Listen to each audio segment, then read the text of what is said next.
睡眠の正体、脳洗浄と命の維持。ああ、眠い。でもまだ寝るわけにはいかないんだ。ガク君、夜更かしですか？お肌に悪いですよ。ゼンさん、いや、1日が24時間じゃ足りなくて、ナポレオンは3時間睡眠だったらしいし、僕もショートスリーパーになれないかなって。睡眠時間を削ればその分たくさん活動できますからね。そうなんです。人生の3分の1を寝て過ごすなんてもったいない。でもガク君、生物学的に見ると睡眠はとんでもなく危険な行為だということを知っていますか？危険？ベッドで寝てるだけですよ。野生動物にとって数時間も意識を失って動けなくなることは死を意味します。ライオンが近づいてきても気づけないし逃げられませんからね。それほどのリスクを冒してでも進化の過程で睡眠がなくならなかった。それは睡眠には命を懸けるだけの価値があるからなんです。今日はあなたの脳内で毎晩行われている大工事の正体に迫りましょう。そもそもなぜ人は眠くなるんでしょうか？電池切れみたいにエネルギーがなくなるからですか？それもありますが、脳内に睡眠物質がたまるからです。その正体はアデノシンです。アデノシン？脳が活動してエネルギーを使うとその燃えかすとしてアデノシンが発生します。これが脳内の受容体レセプターにくっつくと信号が出るんです。疲れました、休んでくださいという強力なサインです。なるほど。活動すればするほど眠気の元が溜まっていくのか。ガク君が今飲んでいるコーヒー、それも関係していますよ。カフェインですか？はい、カフェインの分子構造はアデノシンとそっくりなんです。だからアデノシンの代わりに受容体にくっついちゃう。本来の席をカフェインが奪っちゃうわけですね。そうです。すると脳はあれ、まだアデノシン来てないなと勘違いします。これが覚醒作用の仕組みです。騙してるだけじゃないですか。その通り、疲れが消えたわけではなく先送りしているだけです。カフェインが切れた瞬間、溜まっていたアデノシンが一気に押し寄せてきますよ。うわ、反動が怖い。では眠った後、脳の中で何が起きているのか。最大のミッションは脳の洗浄です。ガク君、体の中にリンパ管があるのは知っていますよね。脳は異物を流す下水道みたいなやつですね。実は長い間脳にはこのリンパ管が見つかっていなかったんです。じゃあ脳のゴミはどう処理してたんですか？それが謎でした。脳はエネルギーの大ぐらいですから大量のゴミが出ます。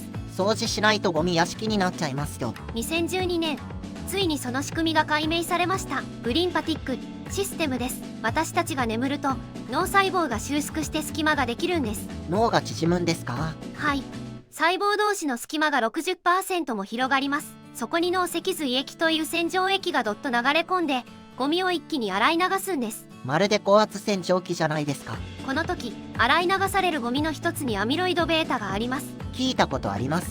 アルツハイマーの原因物質ですよね。そうです。これが脳に蓄積すると神経細胞を壊してしまう。つまり寝不足が続くと脳に毒素が溜まりっぱなしになるんです。怖い。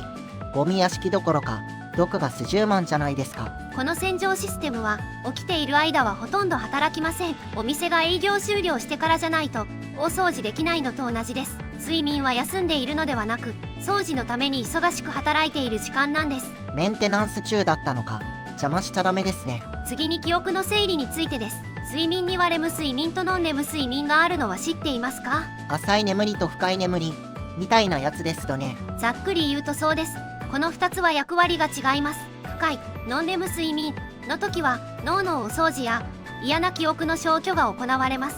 一方、浅いレム睡眠の時は記憶の定着や感情の整理が行われます。夢を見るのはどっちですか？主にレム睡眠の時です。この時、脳は起きている時と同じくらい活発に動いて夢を見ています。でも体は金縛り状態になっていて動きません。なぜ動かないんですか？夢の中で走ったり戦ったりした時に実際に体が動いたら危ないでしょう。ああ、隣の人を殴っちゃったりするからか。そうです。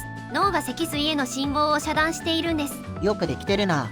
安全装置付きなんですね。夢にはメンタルセラピーの効果もあるんですよ。レム睡眠中はストレスホルモンノルアドレナリンの分泌が止まります。その安全な状態で過去の辛い記憶を再生し感情の毒抜きをするんです。寝たらすっきりしたっていうのは夢が心を癒してくれたからなんですね。さらに記憶については忘れることも重要です。どうでもいい情報まで全部覚えていたら脳がパンクしてしまいます。今日のランチのパンくずの形なんて覚える必要ないですよね。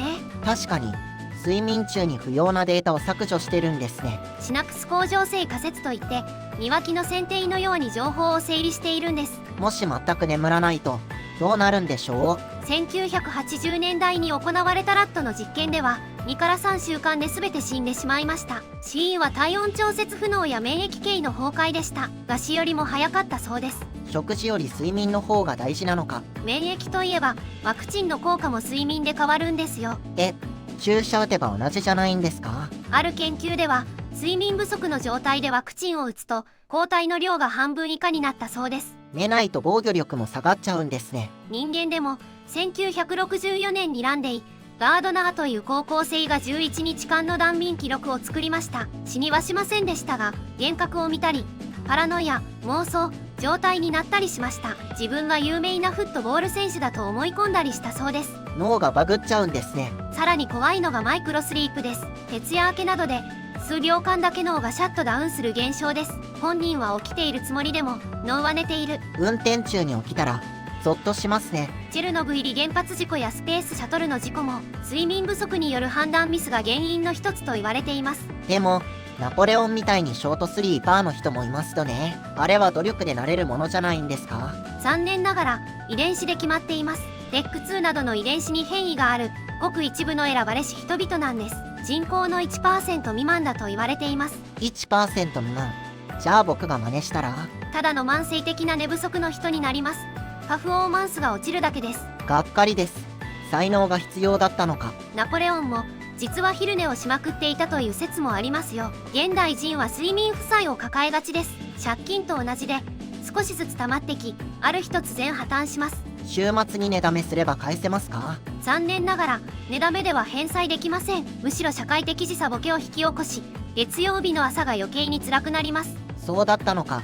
いつも月曜が辛いのはそのせいか。負債を返すには毎日少しずつ早く寝るしかありません。地道な返済計画が必要なんですね。最後にぐっすり眠るためのコツを一つ教えましょう。深部体温を下げることです。人間は体の中心の温度が下がるときに強力な眠気を感じます。雪山で遭難した人が眠っちゃダメだってなるのも体温が下がるからですか？極端ですが原理は同じです。寝る90分前にお風呂に入って一旦体温を上げるとその反動で急激に下がっていきスムーズに入眠できますよ。なるほど。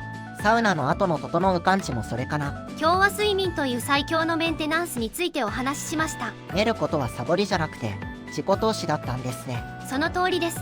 良い睡眠は良い覚醒を生みます。ガク君も今日は早めに寝て脳のお掃除をしてくださいね。はい。カフェインが切れる前に寝ます。皆さんは質の高い睡眠のために工夫していることはありますか？ぜひコメント欄で教えてください。それではまた次回の動画でお会いしましょう。ご視聴ありがとうございました。おやすみなさい。